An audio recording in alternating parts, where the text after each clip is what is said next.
She escaped her toxic marriage and boarded a plane, unaware. The man beside her was a vampire king. Chapter 1, The Flight into Darkness. Plane's cabin hummed with the dull roar of engines cutting through 30,000 feet of night sky. Elena pressed her forehead against the cold window, watching city lights fade into an ocean of black. Her left hand bare now, pale skin marked by the ghost of a wedding ring trembled against her lap. 3 days ago, she'd been Mrs. Elena Hartwell, wife of a prominent Boston surgeon. Tonight, she was no one. A woman with a one-way ticket to Prague, a maxed-out credit card, and bruises still blooming purple beneath her carefully applied concealer. The armrest between her and the window seat neighbor felt like the only barrier between her fragile composure and complete collapse. She'd chosen the red eye specifically for this. Darkness, silence. Strangers who wouldn't ask questions about the haunted look in her eyes. You're running from something. The voice came from beside her, low, precise, with an accent she couldn't quite place. European, maybe. Old world, formal. Elena's pulse spiked. She didn't turn. Excuse me? Your hands. They haven't stopped shaking since takeoff. Your breathing is shallow. And you've been staring at that window as though it might offer escape, even at this altitude. A pause. I recognized the posture of someone fleeing. Now she did turn. The man in seat 14B was watching her with unsettling stillness. He was perhaps in his mid-30s, though something about him suggested older, much older. Dark hair swept back from a pale, aristocratic face. Eyes so deep brown they appeared black in the cabin's dim lighting. He wore an expensive charcoal suit, and his hands, folded calmly on the armrest between them, were long-fingered and unnaturally pale. I'm fine, Elena said, the lie automatic. Just tired, of course. His mouth curved slightly, not quite a smile. Forgive the intrusion. Long flights make poor company of silence. He returned his attention to the book in his lap, some leather-bound tome with text in a language Elena didn't recognize. She should have felt relieved by his dismissal. Instead, unease prickled along her spine. The cabin lights dimmed further. Around them, passengers settled into sleep. Elena pulled her cardigan tighter, though the plane wasn't cold. She couldn't shake the feeling that the man beside her wasn't reading at all, but listening, waiting. Prague is beautiful this time of year, he said after a long silence, still not looking up from his book. Though dangerous for travelers unfamiliar with its older districts, I'll manage. I'm certain you will. You have the look of someone accustomed to surviving difficult circumstances. Now he did glance at her, and Elena felt pinned by that dark gaze. Though survival and safety are not always synonymous, her throat tightened. What's that supposed to mean? Only that Prague has a long memory. Some parts of the city still honor ancient traditions, old families, old rules. He closed his book with deliberate care. A woman traveling alone might attract unwanted attention. Are you threatening me? Elena's voice came out sharper than intended, edged with the kind of desperate courage that came from having nothing left to lose. Something flickered across his face, surprise, perhaps, or approval. No, warning you. There's a difference. I don't need warnings from strange men on planes. Strange. He repeated the word as though tasting it. Yes, I suppose I am. My name is Lucian Corvinus. And you are? Elena hesitated. Giving her name felt like handing over something precious, something she'd only just reclaimed. But there was something in his steady regard that made lying seem pointless. Elena? Just Elena? Just Elena. He inclined his head, accepting this. A pleasure, just Elena. Though I suspect pleasure is not what brought you to this flight. The plane hit turbulence, jolting hard enough to wake several nearby passengers. Elena's hand shot out instinctively, gripping the armrest. Lucian's hand was already there, steady and cool, and for a moment their fingers touched. Ice. His skin was ice. Elena jerked back. You're freezing. Poor circulation, he said smoothly. But something in his eyes had sharpened. A medical condition. Nothing contagious. The turbulence passed. The cabin settled. But Elena's heart hammered against her ribs with an urgency that had nothing to do with the rough air. She'd spent 2 years learning to read danger in a man's posture, his tone, the way he occupied space. Marcus had taught her that much. Lucian Corvinus radiated danger. But it wasn't Marcus's kind of danger, the barely leashed violence of a man who needed to dominate, to control. This was something else. Something that felt ancient and patient and utterly still. What are you? The question escaped before she could stop it. His expression didn't change, but the air between them seemed to thicken. A traveler, like you. That's not an answer. No, he agreed. It isn't. The flight attendant passed, offering drinks. Lucian declined with a slight shake of his head. Elena ordered wine with shaking hands, drank it too fast, felt it burn all the way down. When she finally looked at him again, he was watching her with something that might have been concern. You should sleep, he said quietly. Prague is still hours away, and whatever you're running from, he paused. It will still be behind you when you wake. How do you know I'm running? Because, Lucian said, I've been running for 300 years. I know the look. Elena's breath caught. Before she could respond, before she could ask what he meant, or laugh it off as a strange joke, he'd turned away, returning to his mysterious book. But his words lingered in the darkness, impossible and terrible, and somehow, inexplicably true. Outside the window, the night stretched endless, and Elena, exhausted and terrified and strangely electrified, closed her eyes and wondered what kind of danger she was flying toward, what kind of danger she was already sitting beside. Chapter 2. The Sanctuary of Shadow. Selena woke to the flight attendant's voice announcing their descent into Prague. Pale dawn light filtered through the window, painting the cabin in shades of gray. She'd slept deeply, dreamlessly for the first time in months. The seat beside her was empty. She sat up too quickly, scanning the cabin. No sign of Lucian Corvinus. His leather book was gone. The space where he'd sat held no warmth, no impression, as though he'd never been there at all. I've been running for 300 years, the words echoed in her mind, ridiculous in daylight. A strange joke. A metaphor she'd been too exhausted to understand. That was all. But her fingers remembered the ice-cold touch of his skin. The plane touched down as sunrise broke over Prague's spires and bridges. Elena moved through customs in a fog, her single suitcase feeling heavier with each step. She had a hostel reservation in the old town, enough money for maybe 2 weeks, and absolutely no plan beyond that. The airport's main terminal buzzed with morning travelers. Elena found a corner near the exit, checking her phone for the hostel's address. Her hands still shook. She'd thought leaving Marcus would make them stop. You'll want to avoid Old Town Square after dark. Elena spun. Lucian stood 3 feet away, looking exactly as he had on the plane, same dark suit, same unnatural stillness. In the harsh fluorescent lighting, his pallor was even more pronounced, translucent, almost like expensive porcelain. How did you? Elena glanced around. I didn't see you get off the plane. I move quickly when necessary. He gestured toward the exit. You're going to Karlova Street. Yes? The backpacker hostel near the Charles Bridge? I slid down Elena's spine. I never told you where I was staying. No, but you have the look of someone traveling on limited resources, and that hostel is the cheapest in the historic district. His dark eyes studied her face. Also, their website was open on your phone. The screen reflects quite clearly in airplane windows. Elena's thumb moved to her phone's lock button. Are you following me? I'm offering you alternative accommodation. Lucian pulled a card from his jacket pocket, extended it toward her. Safer, more private. No questions asked. The card was heavy stock, cream-colored, with a single address embossed in black, Melstrana 47. Why would you do that? Elena didn't take the card. You don't know me. I know enough. You're running from someone who hurt you. You have no real plan. And Prague is not kind to vulnerable women traveling alone, particularly in certain districts. He stepped closer, and Elena caught a scent like old libraries and winter air. I have a property in the lesser town. Empty rooms. It's secure.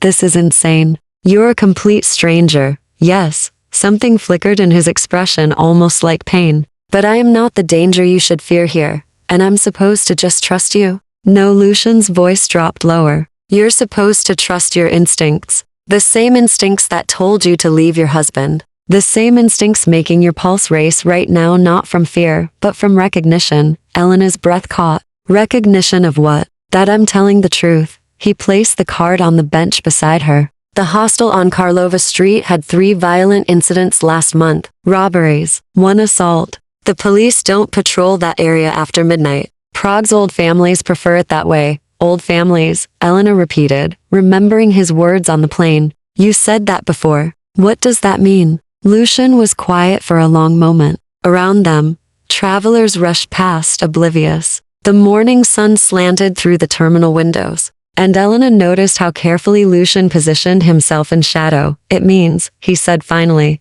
that this city has rules you don't yet understand. And breaking them carries consequences. You're not making sense. I rarely do at first. A ghost of a smile touched his mouth. Take the card, Elena. Or don't. But if you choose the hostel, stay inside after sunset. Don't accept drinks from strangers. And if anyone mentions House Drackle or asks about your blood type, he paused. Run.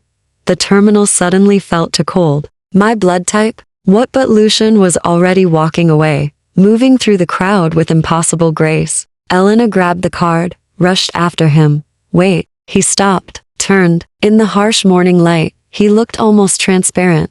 Why are you helping me? Elena demanded. For the first time, his carefully controlled expression cracked. What showed beneath was old grief, centuries-deep loneliness, and something desperately human, despite everything inhuman about him, because, Lucian said quietly, 300 years ago, someone helped me when I was running, and I failed to save her. His dark eyes met Elena's. I won't fail twice. Then he was gone, vanishing into the crowd with preternatural speed. Elena stood clutching the card, her heart pounding. Every rational instinct screamed that she should go to the hostel. Avoid the mysterious man with the impossible claims and ice-cold skin, but her instincts, the ones that had finally gotten her away from Marcus, that had kept her alive through 2 years of walking on eggshells, those instincts said something different. They said trust him. They said this is important. They said your life just changed. And there's no going back. Elena looked down at the address on the card. Malstrana 47, the lesser town. She pulled out her phone, called up a map. The address was in Prague's oldest district, near the castle, in a tangle of medieval streets, where buildings leaned together like conspirators. Her thumb hovered over the hostel's cancellation button. I've been running for 300 years. She pressed cancel. Outside, a taxi waited in the pale morning light. Elena showed the driver the card. He glanced at the address, then at her, his expression unreadable. You sure? He asked in heavily accented English. That district. Old place. Strange. I'm sure, Elena said, surprised by the steadiness in her voice. The driver shrugged, pulled into Prague's narrow streets. As they drove deeper into the city's ancient heart, the buildings grew older, the streets darker. Sunlight seemed to struggle here, filtered through centuries of stone and shadow. Elena watched the unfamiliar city slide past and wondered what she'd just agreed to, what she was walking toward, and why Lucian Corvinus's grief-stricken eyes had looked so much like her own. Chapter 3. The House of Stillness. The taxi stopped before an iron gate set into a wall of weathered stone. Beyond it, Elena glimpsed a courtyard garden gone wild with ivy and pale roses, and a 3-story Baroque building that looked carved from midnight. Gothic windows darkened. A door of aged oak, heavy as a tomb. The driver wouldn't meet her eyes as she paid. He pulled away quickly, leaving her alone on the cobblestones. Elena stood before the gate, suitcase at her feet, Lucian's card clutched in her hand. The street was empty, silent. Even the birdsong seemed muted here, as though the city itself held its breath in this forgotten corner of Malstrana. The gate swung open at her touch. She should leave. Call another taxi. Find that hostel, dangerous or not. This was madness, following a stranger to his home, accepting shelter from a man who claimed to have been running for 3 centuries, but her feet carried her forward anyway.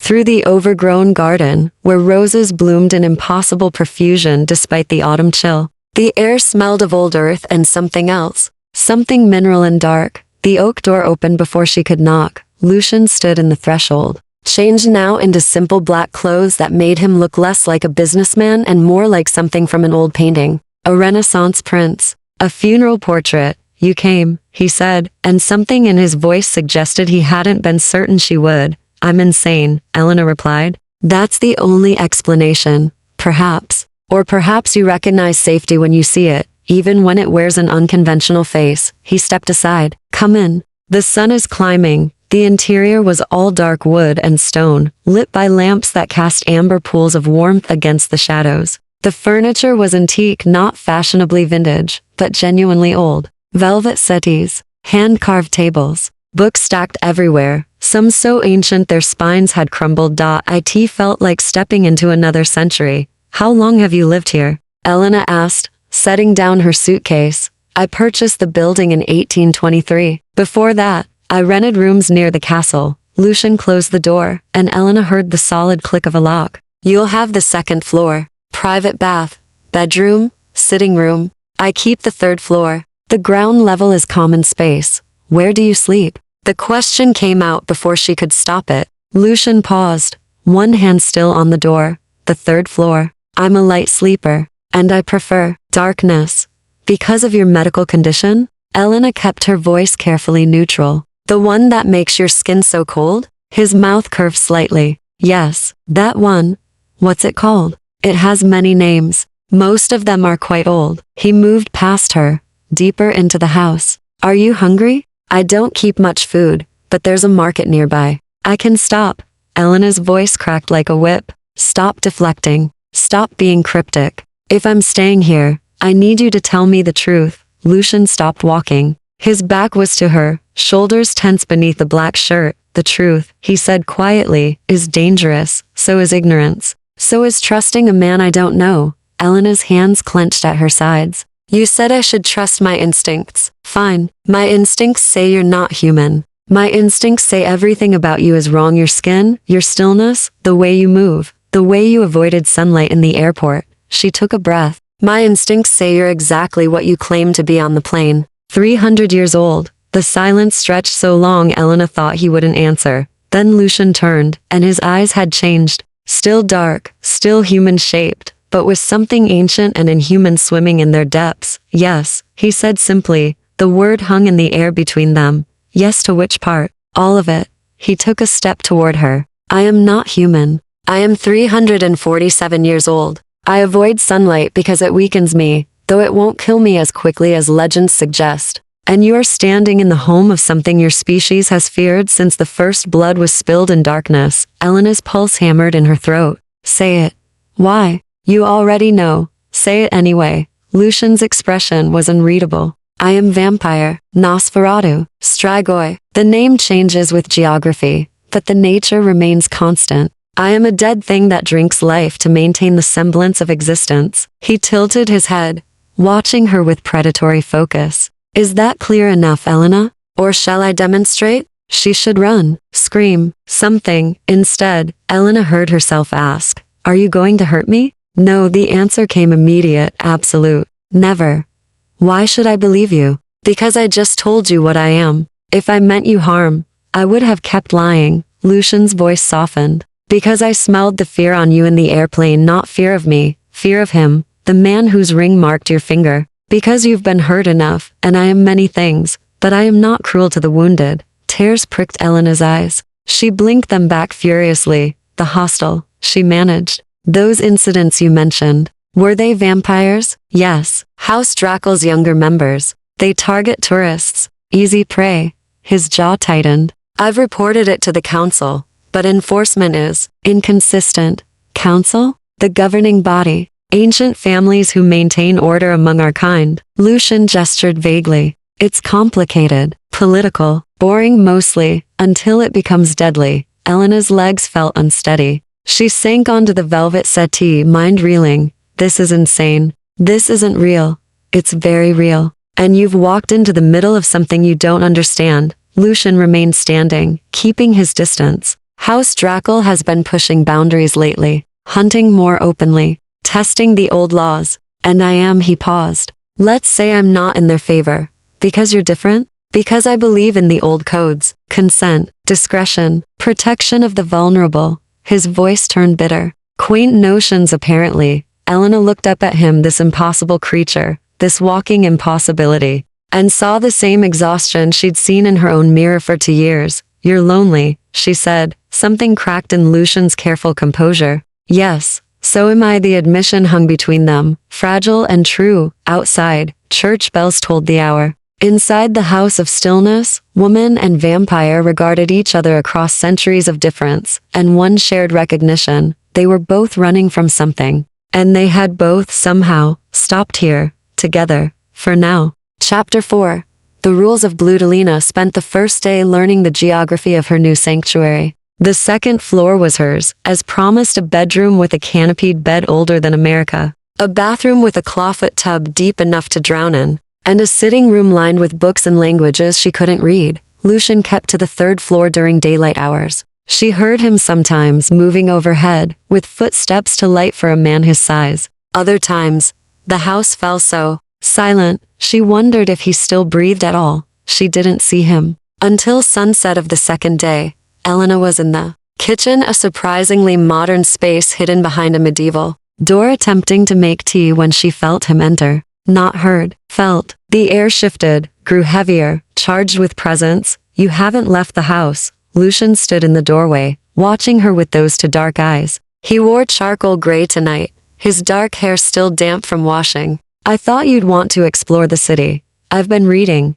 Elena poured hot water over tea leaves, grateful for something to do with her hands. Your library is extensive. 3 centuries of insomnia requires hobbies. He moved into the kitchen with that uncanny grace. What did you read? A guide to Prague, history books. And she hesitated. A journal, handwritten. I'm sorry, I shouldn't have, but it was in the sitting room and the red leather volume? Elena nodded. That was meant to be found. Lucian leaned against the counter, maintaining careful distance. I thought you should understand what you're living with, what the rules are. The journal had been written in English, though the handwriting suggested another era, careful copperplate script detailing vampire law, feeding protocols, house hierarchies. Elena had read it twice, unable to look away. It said vampires can't feed without consent, she said. That taking blood by force is punishable by death, by the old laws, yes. Laws House Drackle increasingly ignores. Lucian's expression darkened.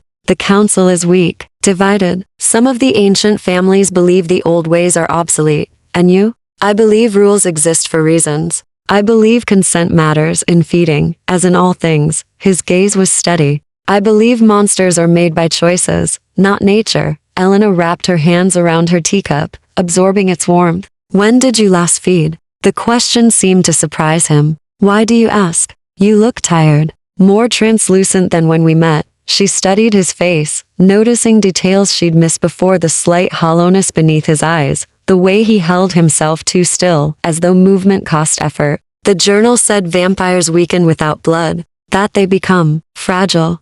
I fed for days ago. I can go weeks if necessary, though it's unpleasant. Lucian's jaw tightened. There are donors, willing humans who understand what we are. I have arrangements, but you haven't gone to them. No, why not? Because leaving you alone here would be unwise. House Drackle knows this building. They know I oppose their methods. And they know he stopped. Know what? That I'm sheltering someone. Lucian moved to the window, looking out at the darkening courtyard. One of their younger members saw us at the airport. They'll wonder why I've taken in a human. They'll assume things. Elena's pulse quickened. What kind of things? That you're my donor, my property. Or his voice dropped. Something more. The air between them seemed to thicken. Elena set down her teacup with shaking hands. I'm not your property. I know that. Lucian turned, and the intensity in his eyes made her breath catch. But they won't care about the truth. They'll see opportunity. A way to hurt me through you. Then maybe I should leave. No, the word came sharp, almost desperate. Then softer. Please? Not yet.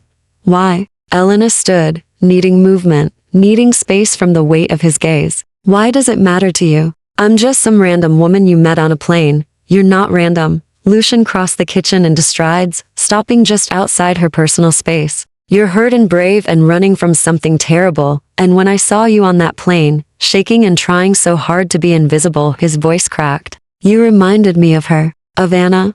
The woman you couldn't save. Yes. He closed his eyes. She was human, running from an arranged marriage to a cruel man. I was newly turned, barely controlling the hunger, and she showed me kindness when I deserved none. She trusted me. When he opened his eyes again, they glistened. House Drackle found her because of that trust. Because she was seen with me. They drained her and left her body on my doorstep as a message. Elena's throat constricted. Lucian, I won't let it happen again. I won't watch another brave, wounded woman die because I was too weak to protect her. His hands clenched at his sides. So, yes, you matter. You matter because she mattered. Because every victim of cruelty matters. Because I've spent 3 centuries trying to atone for failing her, and I will not fail you. The declaration hung in the air, raw and honest. Elena stepped forward, closing the distance between them. Lucian tensed but didn't retreat. Up close, she could see the fine lines around his eyes, stress or age or simply the weight of centuries.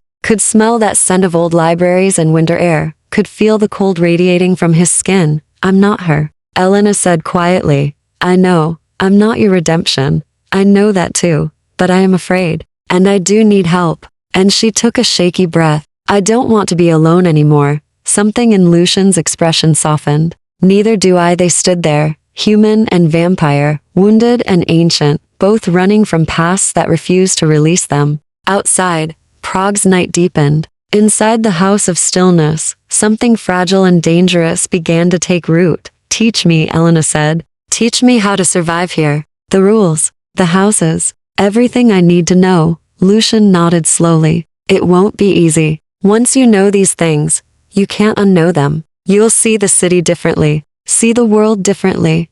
I already see the world differently. My husband taught me that. Elena's voice hardened. At least this time, the monsters are honest about what they are. A ghost of a smile touched Lucian's mouth. Very well. Lesson 1. In Prague after dark, assume everyone beautiful is dangerous. Lesson 2. Never accept an invitation to cross a threshold unless you know who owns the house. Lesson 3. He paused. Trust the cold. Vampires can't fake warmth. If someone's skin feels normal, they're human or lying about being human. And you? I'm cold. Always. It's one of the few honest things about me. Elena reached out slowly, giving him time to pull away. He didn't. Her fingers touched his wrist ice cold, smooth, with no pulse beneath the skin. But when his hand turned to catch hers, the gesture was gentle, careful, as though she were something precious he feared breaking. Thank you, she whispered. For telling me the truth. Thank you, Lucian replied, for staying anyway.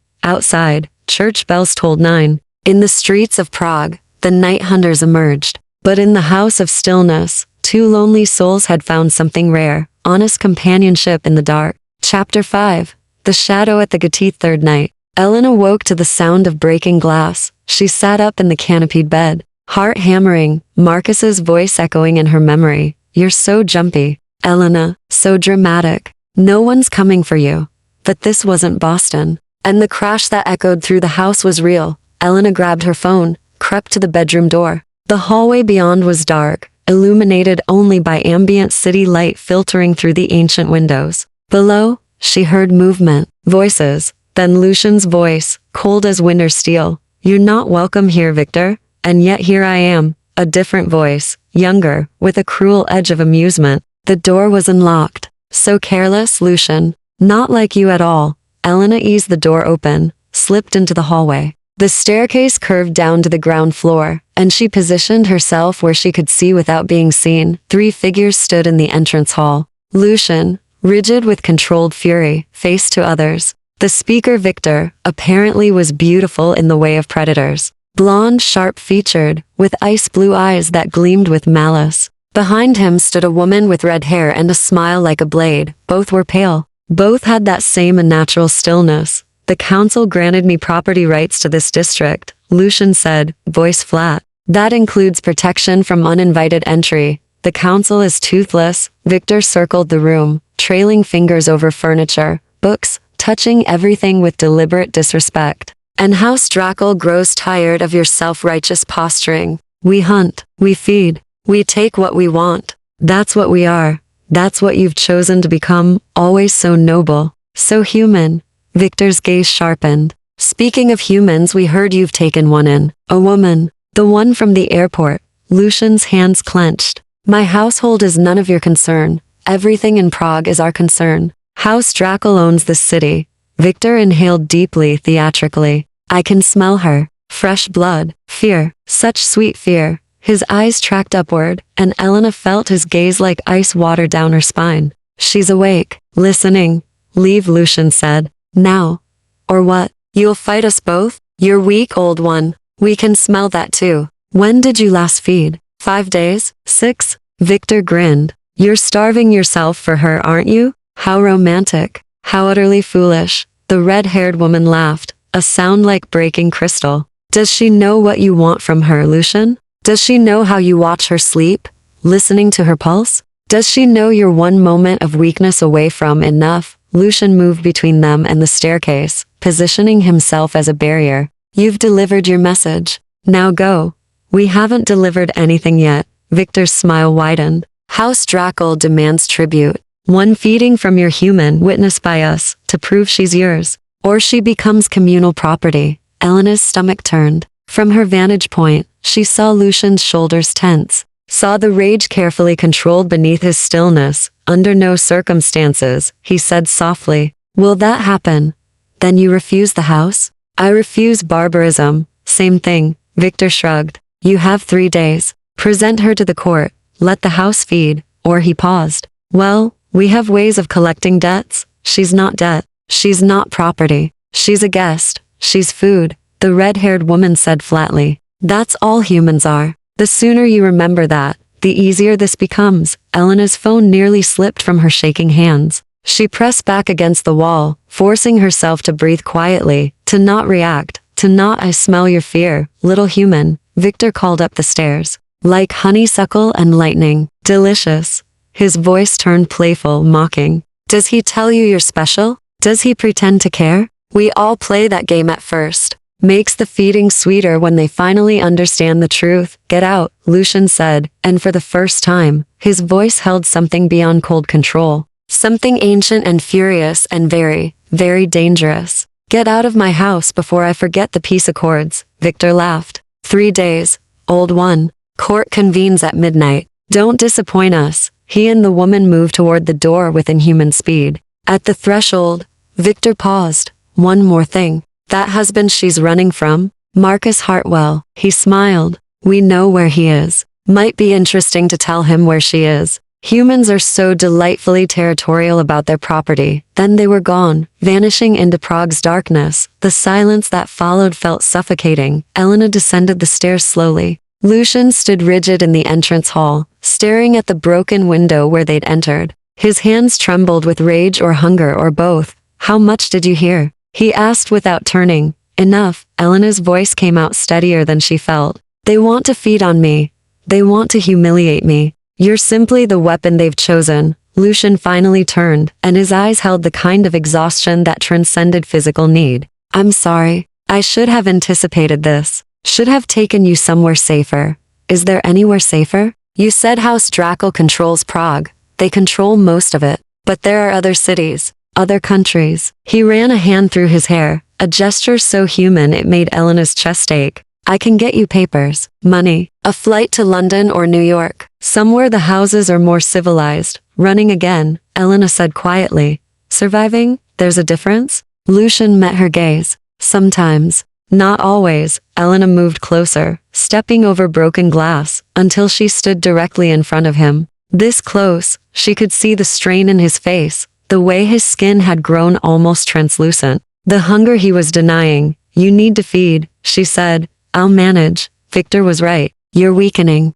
And if you're weak when they come back, she swallowed. I need you strong. I need you able to protect yourself. I won't take from you, Lucian said fiercely. I won't become what they are. Then take from someone else. Your donors. Go tonight. I'll lock the doors. I'll be fine for a few hours, and if they come back while I'm gone, if they break in again, his voice cracked. I can't leave you unprotected, Elena. I can't. They stood in the wreckage of his entrance hall, two people trapped between impossible choices. Outside, Prague's night deepened. Inside, the danger circled closer. 3 days, Elena whispered. What happens in 3 days if you don't bring me to their court? They'll come for you. They'll declare you rogue property. And the council won't intervene because technically, you're in their territory without formal protection. Lucian's jaw tightened. They'll make an example of both of us. Then we run. They'll follow. Then we fight. You're human. You'd die. Elena thought of Marcus, of 2 years spent afraid, of the moment she'd finally found the courage to leave.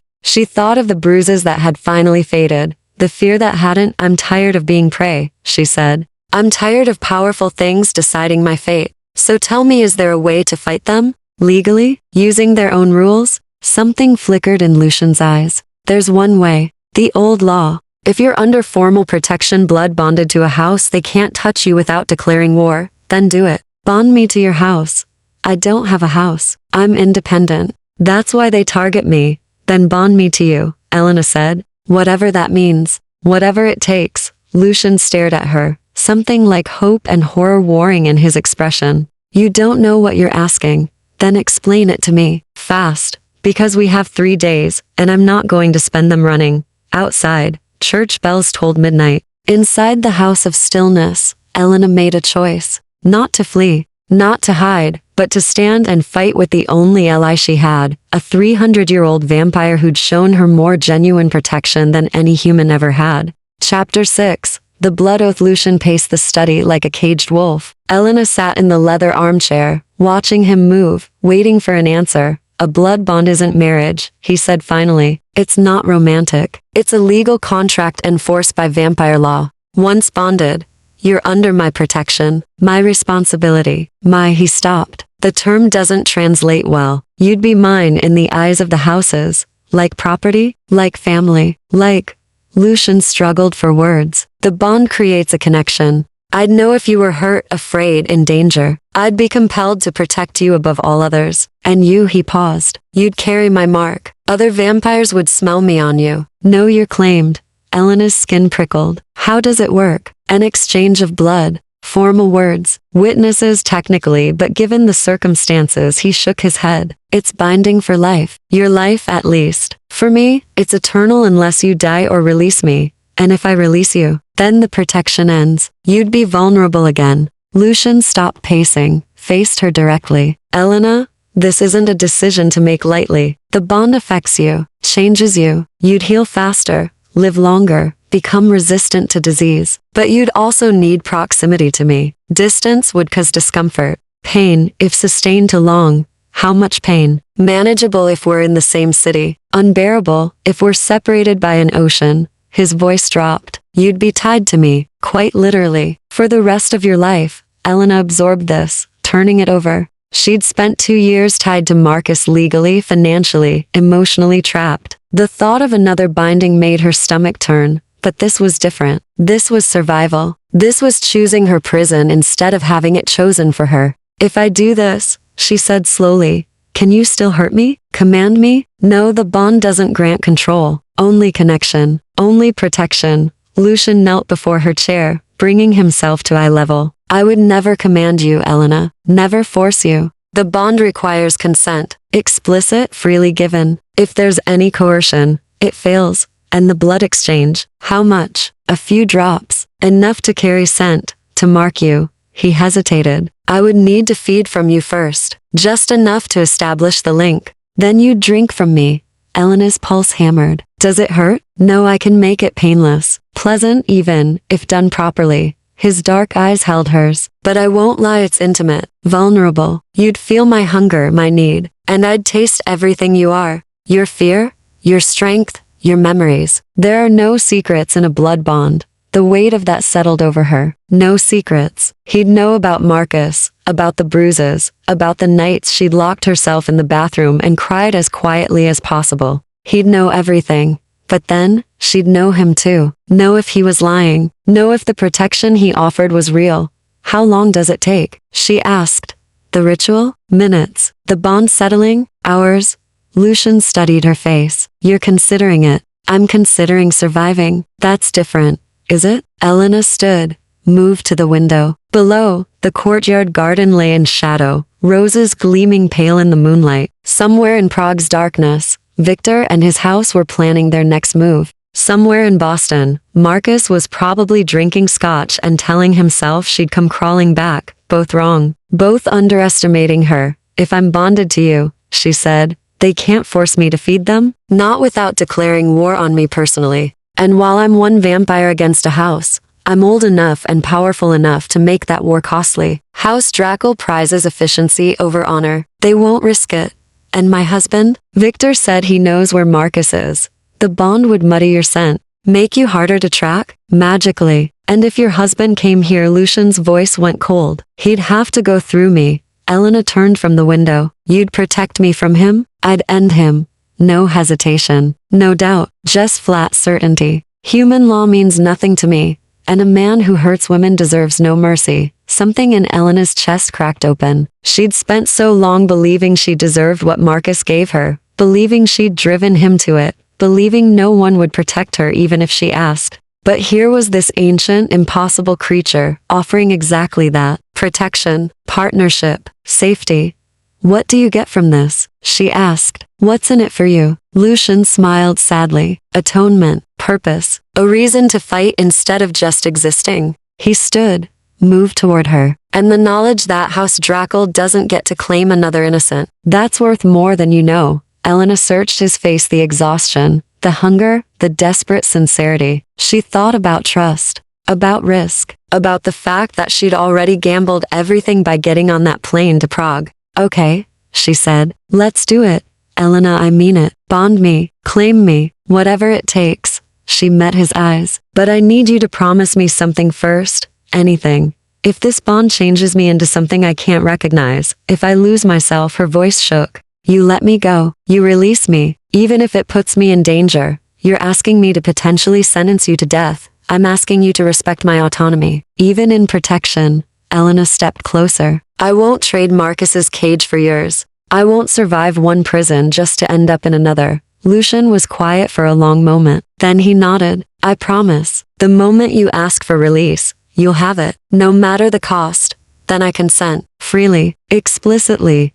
Elena held out her hand. "Make me yours, Lucian Corvinus. Make me untouchable." He took her hand, ice cold, steady, gentle. "This will change everything. Everything's already changed. I'm just deciding what shape it takes." Lucian pulled her toward the settee, guided her to sit. He knelt before her again, this ancient creature assuming a posture of supplication, and Elena felt the weight of what they were about to do. "I need your wrist," he said quietly, "and I need you to stay calm. Fear spikes the blood, makes it harder to control myself." Elena extended her left arm, the one that had worn Marcus's ring. Lucian cradled it carefully, turned it to expose the pale underside of her wrist. His thumb traced her pulse point. "The words first," he murmured. "The old words. They're in Latin, but I'll translate." He looked up at her. "Do you, Elena, freely offer your blood in bond? Do you accept my protection as yours, my house as sanctuary, my oath as law?" Elena's heart raced. "I do.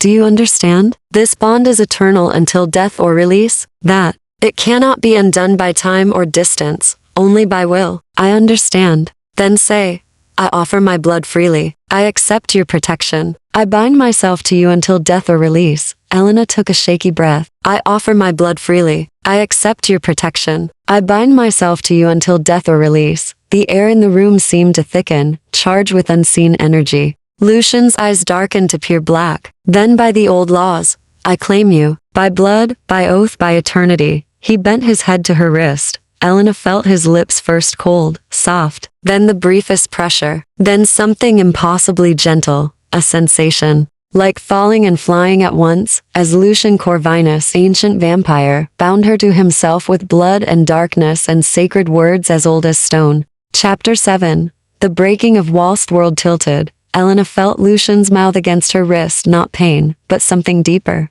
A pulling sensation, intimate and strange, as though he were drawing not just blood, but truth itself from her veins. Images flooded her mind. Memories she'd buried surfacing without permission. Marcus's hand around her throat. The cold tile of the bathroom floor. Her own voice, small and pleading. I'm sorry, I won't." Lucian pulled back sharply, breathing hard. His eyes were fully black now, pupils swallowed by darkness, and blood. Her blood stained his lips. "Elena?" His voice was ragged. "God, Elena, what did he do to you?" She couldn't answer. The bond was opening both ways, and suddenly she was drowning in Lucian's memories too, a young woman with dark hair and laughing eyes. Anna, her scream echoing through stone corridors. Blood on pristine snow. Lucian's howl of grief, 3 centuries old, but fresh as yesterday. Endless nights alone. The weight of immortality. The slow erosion of hope.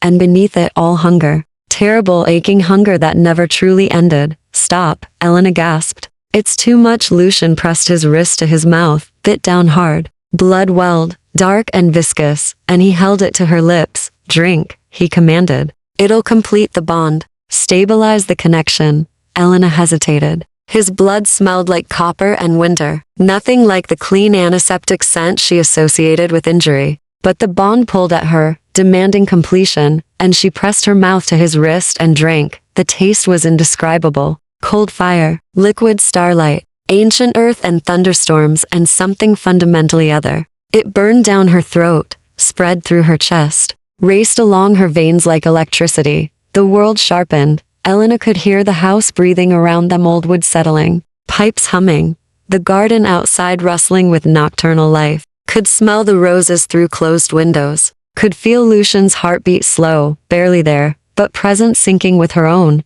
The bond snapped into place with almost audible force. Lucian gasped, releasing her wrist. They stared at each other, both shaking, both reeling from the intimacy of what had just passed between them. I can feel you, Elena whispered. Your hunger, your guilt, yours. She touched her chest. Everything. And I feel you, your fear, your strength. Lucian's voice was hoarse. Your absolute refusal to break, no matter what was done to you. Tears streaked down Elena's face. She hadn't realized she was crying. You saw it all. Every moment. Every yes. He caught her hands, held them gently. And I am sorry. Sorry that humans can be as monstrous as anything with fangs. Sorry that you endured that alone. I'm not alone anymore. No, you're not. Lucian pulled her hands to his chest, where his heart beat slow and steady. You're mine now, under my protection. And I swear to you, Elena, no one will ever hurt you that way again. The conviction in his voice was absolute. Elena felt it through the bond, not just words, but truth branded into his very existence. I can feel your hunger, she said softly. It's worse than you admitted. You're starving. It's manageable, liar. She could taste the lie through their connection, feel the way hunger gnawed at him like a living thing. When did you last really feed? Not maintenance. Really feed. Lucian looked away. 2 weeks. But I'm fine. I can last longer if no. Elena's voice was firm. You need to feed. Tonight. Now. I just took from you a few drops. Barely anything. She could feel his weakness through the bond, the way his control was fraying. Go to your donors. I'll be safe here. The bond will tell you if I'm in danger. He shook his head. I can't leave you. Not with House Drackle threatening, then take from me. The words hung between them, impossible and inevitable. Lucian's eyes widened. Absolutely not. Why? The bond is established. I'm already marked. And I can feel what it would give you: strength, healing, stability. Elena reached out, touched his too pale cheek. I consent, Lucian. Freely. Completely. You don't understand what you're offering. Then explain it to me. Lucian stood abruptly, paced away. Feeding from a bonded human is different, more intense. The connection amplifies everything: pleasure, pain, emotion. It's why some vampires bond, specifically for that reason. The intimacy of it. He turned, eyes haunted. I would taste not just your blood, but your soul. And you'd feel my hunger as though it were your own. It's overwhelming, addictive. I'm not afraid. You should be. But his voice cracked with need. I've spent 3 centuries maintaining control, not taking more than offered, not letting the hunger define me. But with you, he closed his eyes. The bond makes you irresistible. Every instinct I have is screaming at me to feed, to claim, to take, until there's nothing left. Elena stood, cross to him. Through the bond, she felt his war, the hunger versus the iron will that had kept him civilized for centuries. The desperate need versus the absolute refusal to become what Victor was. Look at me, she said. He did. His eyes were black again, pupils blown wide with hunger. I trust you, Elena said simply. I know what you are. I know what you need. And I'm offering it freely. She tilted her head, exposing her throat. Feed from me, Lucian. Let me help you.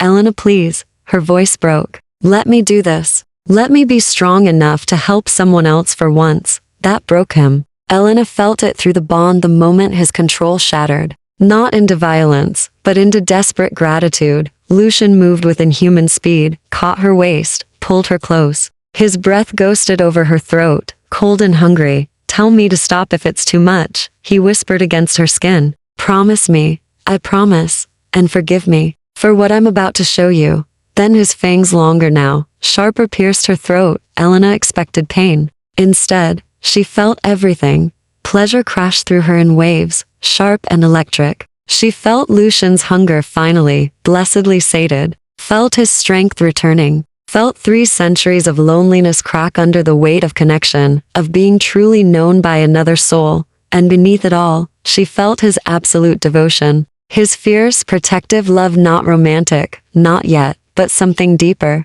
The kind of bond that transcended desire into pure recognition. I see you, his mind whispered to hers through blood and darkness. All of you. And you are magnificent. Elena's knees buckled. Lucian held her upright, cradling her as he drank, careful not to take too much, fighting the instinct to drain her dry. She felt that fight, felt the superhuman control it required, and loved him for it. Finally, he pulled back. His lips were stained with her blood, but his eyes had returned to their normal dark brown. He looked alive now, skin less translucent, movement stronger, the exhaustion gone. Thank you, he breathed against her hair. Thank you. Elena sagged against him, dizzy but exhilarated. That was intense. I know. I felt it too. He lifted her easily, carried her to the settee. You need to rest. I took more than I should have, but you were so. He stopped, voice raw. You were offering so freely. I nearly lost myself. I didn't want you to stop. I know. The bond makes feeding pleasurable for both parties. It's a survival mechanism. Lucian brushed hair from her face with shaking hands. But you're mortal, fragile. I have to be careful. Or a crash echoed from below, breaking glass again. Then Victor's voice, amused and malicious. Lucian, I can smell fresh blood. Have you been naughty? Elena's eyes widened. Lucian's expression went cold, murderous. Stay here, he commanded, then vanished down the stairs with lethal speed. But Elena could feel his rage through the bond, could feel the danger, and she knew staying behind while he fought alone wasn't an option anymore. Not when they were bound, not when his fight was now hers. Chapter 8. The Sigalina ignored Lucian's command and descended the stairs on shaking legs. The bond pulsed with his fury, his protective instinct, screaming at her to hide, to stay safe. She kept walking. The entrance hall had transformed into a battlefield. Victor stood in the center, flanked now by 4 other vampires, the red-haired woman plus 3 males Elena hadn't seen before. All beautiful, all deadly, all watching Lucian with predatory anticipation. Now this is interesting, Victor purred, inhaling deeply. Fresh bond, still settling. And you fed from her tonight. His smile was razor sharp. How very hypocritical, Lucian. Preaching consent and restraint while drinking from your terrified human. She wasn't terrified. Lucian stood between them and the staircase, body coiled for violence. And she's bonded, protected. Your claim is void, is it? Victor tilted his head. The bond isn't registered with the council. No witnesses. For all we know, you forced it, violated her will to avoid house law. I consented, Elena said, voice carrying across the hall. All eyes turned to her. The vampire's gazes felt like physical weight, assessing, categorizing, calculating her worth as prey. The human speaks, the red-haired woman said. How charming. I consented freely, Elena continued, forcing herself down the last few stairs. No coercion, no force. I chose this bond. Victor laughed. And we're supposed to take your word? A traumatized human who'd say anything to avoid being drained? He stepped closer to Lucian. You're losing your touch, old one. Even your lies are becoming transparent. Through the bond, Elena felt Lucian's rage building towards something explosive. Felt his hunger newly sated but still present, responding to the threat. Felt the vampire in him rising, ancient and lethal. She also felt his fear. Not for himself, for her. The bond is legitimate, Lucian said, voice deadly calm. Leave now, and I won't report this intrusion to the council. The council won't care. Half of them agree with House Drakel's methods. Victor circled them slowly. The old ways are dying, Lucian. It's time you accepted that. Consent is a quaint notion, but impractical. Humans are food. Some are just prettier dishes than others. You're wrong, am I? Then explain why you've been hoarding this one. Why you haven't presented her to the court as required. Why you're hiding here like a coward instead of defending your claim properly. Victor's eyes gleamed. Unless you know the claim is false. Unless you know she's not really yours. Elena felt Lucian's control fracturing. The vampire in him wanted blood. Wanted to rip Victor apart for the insult, for the threat. For daring to exist in his space while his bonded human was vulnerable. I can prove it, Elena said suddenly. Everyone turned. Lucian's shock rippled through the bond. Prove what? Victor asked, amused. The bond.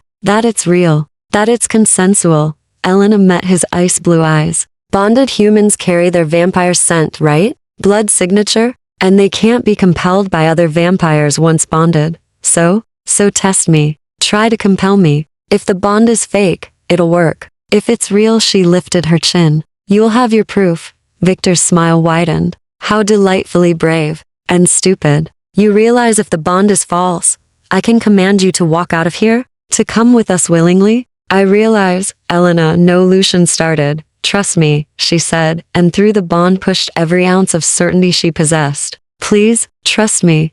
She felt his reluctance, his terror, but also his recognition that she was right. This was the only way to prove the bond's legitimacy without council intervention. They couldn't afford to wait for. Fine, Lucian said hoarsely. Do it quickly. Victor approached Elena with theatrical slowness. Up close, his beauty was sharp enough to cut perfect features, flawless skin, eyes like Arctic ice. He reached out, touched her cheek with cold fingers. Look at me, little human, he commanded, voice layered with power. Elena met his gaze, felt the compulsion slam into her mind like a battering ram, an overwhelming pressure demanding obedience, submission, surrender. It was different from Lucian's presence, violent, invasive, wrong.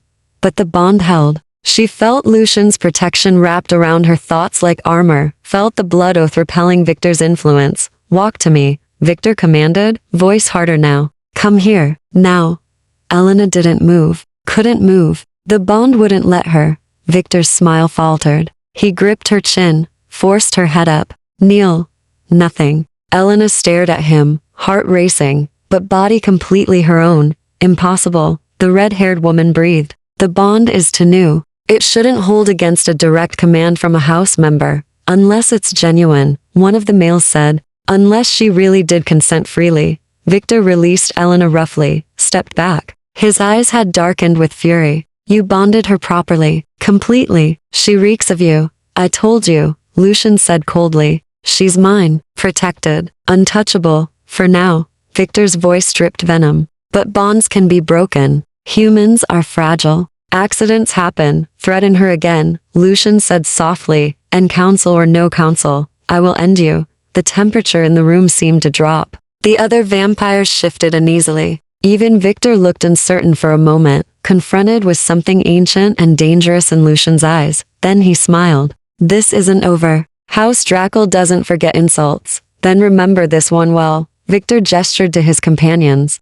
They moved toward the broken window, preparing to leave. At the threshold, he paused. One more thing. That husband of yours, Elena? Marcus Hartwell. Victor's smile was pure malice. We sent him your location. He should arrive in Prague within 48 hours. I'm curious to see which monster you fear more, the one who drinks blood, or the one who doesn't. Then they were gone, vanishing into the night. The silence that followed felt crushing. Elena's legs gave out. She would have fallen, but Lucian was there instantly, catching her, holding her against his chest as reaction set in. You shouldn't have done that, he said, into her hair. If the bond had failed, it didn't fail. Because it's real. Elena was shaking violently now, adrenaline flooding her system. And now they know it.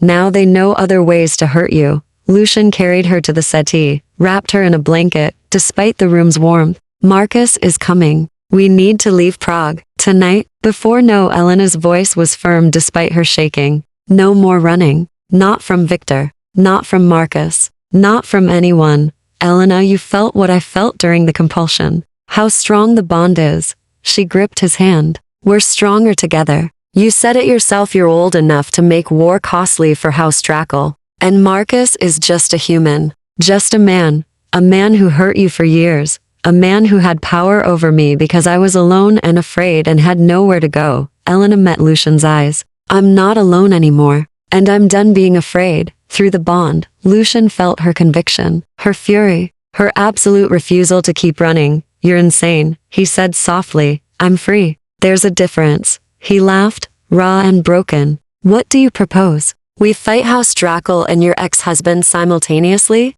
I propose we use their own rules against them. You said the bond protects me legally. That attacking me means declaring war on you. Elena's mind raced. What if we go to the council ourselves? Present the bond officially? Force them to acknowledge it? The council meets in 3 days. That's when Victor expects us at court. Then we go early. Tomorrow night. We force their hand before House Drackle can prepare. Elena squeezed his hand. And when Marcus arrives, we deal with him together. Human law might not mean anything to you, but it means something to Prague police. Lucian stared at her, something like wonder in his expression. You've been in this world for 3 days and you're already planning political maneuvers. I spent 2 years surviving Marcus. I learned to think strategically. Elena's voice hardened. I learned when to run and when to stand and fight. This is a fight, Lucian, and I'm not facing it alone anymore. The bond pulls between them trust, gratitude, and something deeper neither was ready to name. Then we fight, Lucian said. Together, Elena agreed. Outside, Prague's night deepened. Somewhere in the city, House Draco plotted. Somewhere across the ocean, Marcus boarded a plane. Somewhere in the ancient halls beneath Prague Castle, the Council of Vampires prepared for their next meeting. But in the House of Stillness, woman and vampire forged their strategy, and for the first time in either of their long, lonely existences, neither faced the darkness alone. Chapter 9. The Council of Shadows. The council chambers lay beneath Prague Castle, in catacombs older than the city itself. Lucian led Elena through passages carved from living rock, lit by torches that burned with cold blue flame. Stay close, he murmured, his hand at the small of her back. Don't speak unless directly addressed. And whatever you see, don't show fear. Elena nodded, though her heart hammered. Through the bond, she felt Lucian's tension, his careful calculation of every risk they were taking by coming here unannounced. The passage opened into a vast chamber. Ancient columns supported a vaulted ceiling lost in shadow. At the far end, 7 thrones formed a semicircle, some occupied, others empty. The vampires who sat there were old. Elena could feel their age like pressure against her skin, centuries of power compressed into elegant, terrifying forms. The central throne held a woman who might have been 30 or 3,000, pale as alabaster, with silver hair that fell to her waist, and eyes like chips of ice. She wore midnight blue, and when she looked at Elena, the weight of her gaze was crushing. Lucian Corvinus. Her voice echoed like bells in winter. You dare petition the council without appointment? I dare seek justice, Lady Sidonia. Lucian bowed, the gesture perfectly executed. And protection under the old laws. Protection? A male vampire to Sidonia's right leaned forward, bronze-skinned, with dark eyes and a cruel mouth. From what do you need protection, lone one? You've rejected house affiliation for centuries, from House Draco's unlawful claims, Lord Casimir. Lucian's voice was steady. They demand tribute from my bonded human. They threaten her life. They violate the compact that binds us all. Murmurs rippled through the chamber. Elena noticed other vampires now, standing in the shadows, watching with predatory interest. Your bonded human? Sidonia's gaze shifted to Elena. The girl reeks of fresh bond. Days old, conveniently timed. Wouldn't you say? The bond is legitimate, my lady. Freely given. Properly sealed. So you claim. Casimir smiled coldly. But House Draco tells a different story. They say you kidnapped a vulnerable human, coerced her into bond to avoid their rightful claim to her blood. Elena's hands clenched. Through the bond, she felt Lucian's carefully controlled fury. That's a lie, she said. Every eye turned to her. The pressure increased tenfold. Sidonia's expression didn't change, but her voice dropped to freezing. The human speaks out of turn. Forgive her, my lady, Lucian said quickly. She's new to our ways, I'm new to vampire politics, Elena interrupted, and felt Lucian's shock through the bond. But I know a lie when I hear one, and I know my own mind. Sidonia rose from her throne. The movement was liquid, inhuman. She descended the steps toward Elena with the grace of a hunting cat. You know your own mind, she repeated. How refreshing. Most humans who enter these chambers are too terrified to think. She circled Elena slowly. Tell me, girl,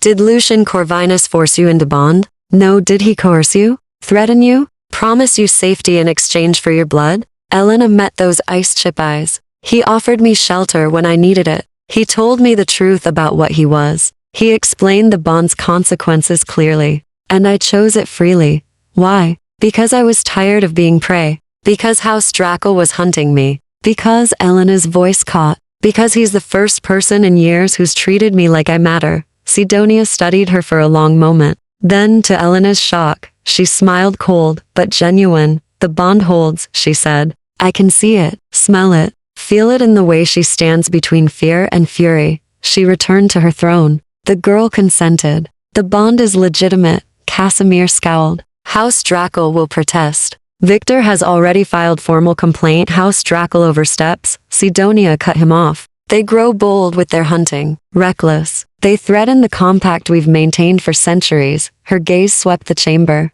We are predators, yes, but civilized ones. We feed by consent or we face extinction. The humans outnumber us 1,000,000 to 1. If they unite against us, we fall. The old ways are dying, a female vampire said from the shadows. Why cling to rules that weaken us? Because, Lucian said, stepping forward, strength without restraint is savagery. And savages don't survive, they're hunted down and eliminated. His voice rang with conviction. I've lived 3 centuries. I've seen what happens when vampires forget mercy. I've watched entire bloodlines destroyed because they couldn't control their hunger. The old laws exist for good reason. Pretty words, Casimir sneered. But you're 1 vampire with 1 human. House Drackle is 20 strong, with alliances across Europe. What makes you think the council will risk their displeasure for your sake? Because if you don't, Elena said, you prove the old laws are meaningless. And if they're meaningless, why should any vampire follow them? The chamber went deathly silent. Sidonia laughed, a sound like breaking ice. The human has teeth. I like that. She leaned forward. Very well. The council recognizes Lucian Corvinus's bond with. She paused. What is your name, girl? Elena Hartwell. Elena Hartwell. Sidonia's smile sharpened. The bond is registered, official, protected under council law. House Drackle's claim is void. She looked at Casimir. Record it. Casimir's expression was murderous, but he nodded. However, Sidonia continued, the bond's protection extends only so far. The girl remains human, vulnerable. If she is harmed by human means, if her past catches up with her, that is not our concern. Elena's stomach dropped. What? Your ex-husband? Sidonia's eyes glittered. Yes. We know about him. We know he's coming to Prague. We know what he did to you.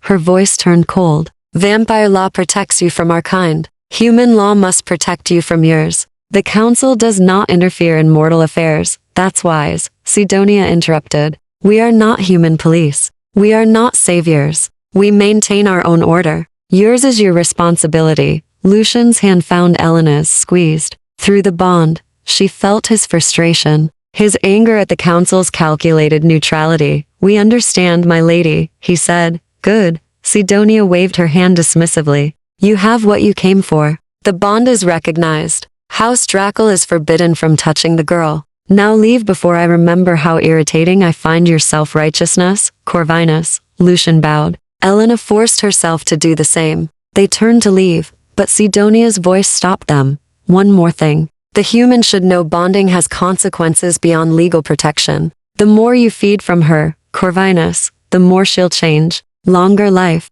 enhanced healing, but also she smiled. Dependency, addiction. The bond will deepen until she can't imagine existence without you. Until your absence causes physical pain. I've explained the risks, Lucian said stiffly. Have you? Have you told her that in 10 years, she'll still look 25, while her human friends age and die? That she'll outlive everyone she knew before you. That the bond doesn't grant immortality, but it grants enough years to make mortality a slow, cruel torture? Sidonia's eyes locked on Elena. You've bound yourself to a vampire, girl. You'll watch the human world move on without you. And when you finally die centuries from now, if you're lucky, he'll continue on, carrying your ghost forever. Elena's chest tightened. Through the bond, she felt Lucian's anguish, guilt and grief, and desperate hope that she wouldn't regret her choice. I understand, Elena said quietly. And I still choose this. I choose him. Sidonia studied her a moment longer, then nodded. So be it. Dismissed. They walked back through the catacombs in silence. Only when they emerged into Prague's pre-dawn darkness did Elena speak. You didn't tell me all of it. The aging, the outliving everyone. I know. Lucian's voice was raw. I should have. I meant to. But I was afraid you'd refuse, and I needed you safe, and he stopped walking. I'm sorry. You deserved full truth. Elena turned to face him. Would you have let me die? If I'd refused the bond? No, I'd have found another way. Fought House Drackle myself. Died protecting you if necessary. Then the outcome's the same. We'd be bound one way or another by blood or by debt. She touched his face. At least this way. I chose it. Relief flooded through the bond. Lucian pulled her close, buried his face in her hair. Marcus arrives tonight, he murmured, and House Draco won't accept the council's ruling gracefully. We have one day to prepare, then we'd better get started. They walked home through Prague's waking streets, bonded and protected by vampire law, but still hunted by human hatred. Together, they would face what came next. They had no other choice. Chapter 10. The choice between worlds. Marcus arrived at sunset. Elena saw him from the second-floor window, the same confident stride, the same expensive suit, the same handsome face that had once made her feel lucky and now made her feel sick. He stood outside the iron gate, studying the building with the calculating gaze she remembered too well. Through the bond, Lucian felt her terror spike. He materialized beside her instantly, looking down at the man who'd haunted her nightmares. That's him. Yes. Elena's voice was barely a whisper. Marcus pressed the intercom button. His voice crackled through, smooth and reasonable. Elena, I know you're in there. Let's talk. I've come a long way. Lucian's hand moved to the window latch. I can end this. One moment. He'd never see me coming. No, Elena caught his wrist. Not like that. Not murder. He tortured you for 2 years, and killing him makes you a killer. Makes us no better than Victor. She took a shaky breath. We do this my way. Human law. Human justice. The intercom buzzed again. Elena, please. I'm worried about you. Your friends said you ran off to Europe with some man. That's not like you. You're not well. You need help. Elena's hands clenched. He's already rewriting the story, making me the unstable one. Let him talk to a closed door, Lucian said. He can't enter without invitation. The threshold will hold him out. But Marcus was nothing if not persistent. He pulled out his phone, dialed. Elena's cell sitting on the dresser began to ring. She stared at it like a coiled snake. You don't have to answer, Lucian said. If I don't, he'll escalate. Call the police. Report me missing. Make a scene. Elena's mind raced. He's good at scenes. Good at making himself the victim. The phone rang and rang. Finally, Elena picked up. Hello, Marcus. Thank God. His relief sounded genuine. It always did. Elena, sweetheart. What are you doing? Running off to Prague? Staying with some stranger? This isn't you. You're scaring me. I'm not your sweetheart. And I'm exactly where I choose to be. Silence. Then his voice changed harder, colder. Who is he? This man you're living with? What did he tell you about me? He didn't have to tell me anything. I lived the truth for 2 years. You're being dramatic again. I never. Marcus caught himself, softened his tone. Look, I know we had problems. I know I wasn't always patient, but running away isn't the answer. Come home. We'll get you help. Therapy. Whatever you need. Through the bond, Elena felt Lucian's rage building, felt his barely restrained desire to tear Marcus apart for the gaslighting, the manipulation, the sheer audacity. I'm not coming back, Elena said. I'm filing for divorce. My lawyer will contact you. Divorce? Marcus laughed. On what grounds? You abandoned our marriage, Elena. You're living with another man. If anyone files, it'll be me. And I'll make sure everyone knows what you did. Let them know. I don't care anymore.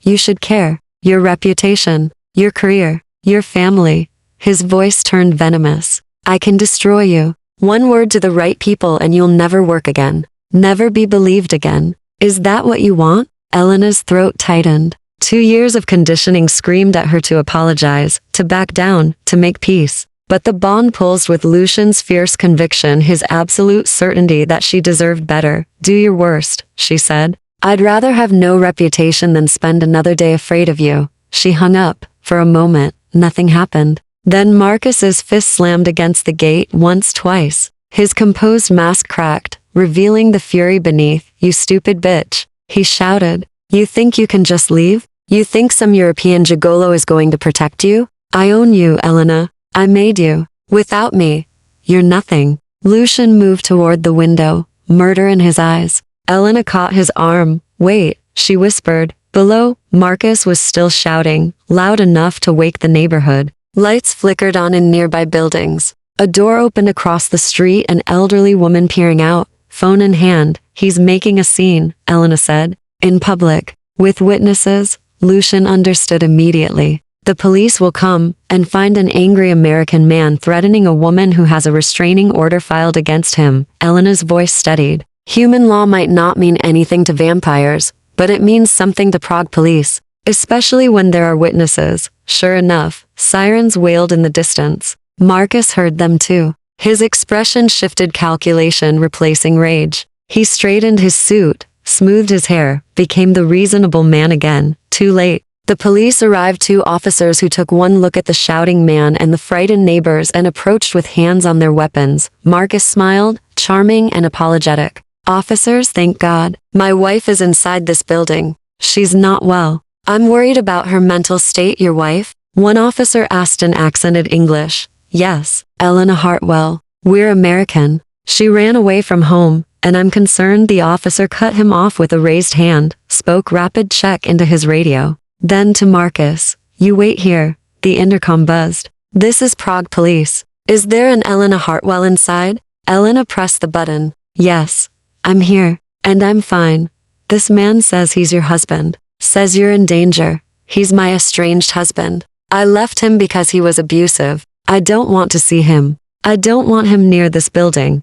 More rapid check. Then, do you wish to file complaint? Elena looked at Lucian. He nodded. Yes, she said. I wish to file a complaint, harassment, threats, and I have documentation of previous abuse. Through the window, she watched Marcus's face pale. Watched the officers move toward him, asking for his passport, asking him to come to the station for questioning. This is ridiculous, Marcus protested. She's my wife. I have rights in Czech Republic. Harassment is crime, the officer said flatly. You come now. We talk at station. They escorted him away, still protesting. Elena watched until the police car disappeared around the corner. Then her legs gave out. Lucian caught her, held her as she shook. It's done. He can't hurt you now. He'll be back. Once they release him, then we'll deal with it again. And again. Until he understands you're not his anymore. Lucian tilted her face up. You were magnificent, brave, strategic, everything. He tried to convince you weren't. Elena laughed, shaky, but real. I learned from the best. 2 years of surviving him taught me to think ahead. And now? Now he's in a Czech police station, probably realizing that American entitlement doesn't work everywhere. They'll investigate. Find the hospital records I kept. The photos I took. Her voice hardened. Human law might be slow, but it's thorough. They stood together in the darkening room. The bond pulsing between them, relief and residual fear and something deeper. I need to feed you, Lucian said quietly. You're shaking, depleted. The bond, and adrenaline, crash. And he hesitated. I took quite a bit last time. You need to replenish. Elena nodded. She was exhausted, wrung out, but also exhilarated. She'd faced Marcus, stood her ground, won. Lucian carried her to the bedroom, settled her against pillows. He returned with broth, bread, chocolate, simple foods that felt impossibly comforting. Eat, he commanded gently. Then sleep. I'll watch over you. You always do, Elena murmured. She ate mechanically, felt strength slowly returning. Outside, Prague's night deepened. Somewhere in the city, House Drackle plotted their next move. Somewhere in a police station, Marcus raged against his loss of control. But here, in the house of stillness, Elena felt safe, protected, bonded to something ancient and dangerous that had chosen to be gentle with her. Lucian? She said softly. Yes? Thank you. For not killing him. For letting me handle it my way. It was your fight. Your choice. He brushed hair from her face. I'm just grateful you let me stand beside you. Elena caught his hand, pressed it to her cheek. Through the bond, she felt his devotion, his fierce protectiveness, his loneliness slowly healing in her presence. I choose you, she whispered. Not just the bond, not just survival. I choose you, Lucian Corvinus. Every day, for however many days I have. His breath caught. For a moment, he looked young, vulnerable in a way 3 centuries couldn't hide. And I choose you, he said. For however many centuries I have left. You've given me something I thought I'd lost forever. What's that? Hope. He kissed her forehead, gentle as snowfall. And Elena, exhausted and triumphant and bonded to a vampire who'd shown her what protection truly meant, finally allowed herself to believe it. She was free. She was safe. She was chosen. And the darkness, for once, felt like home.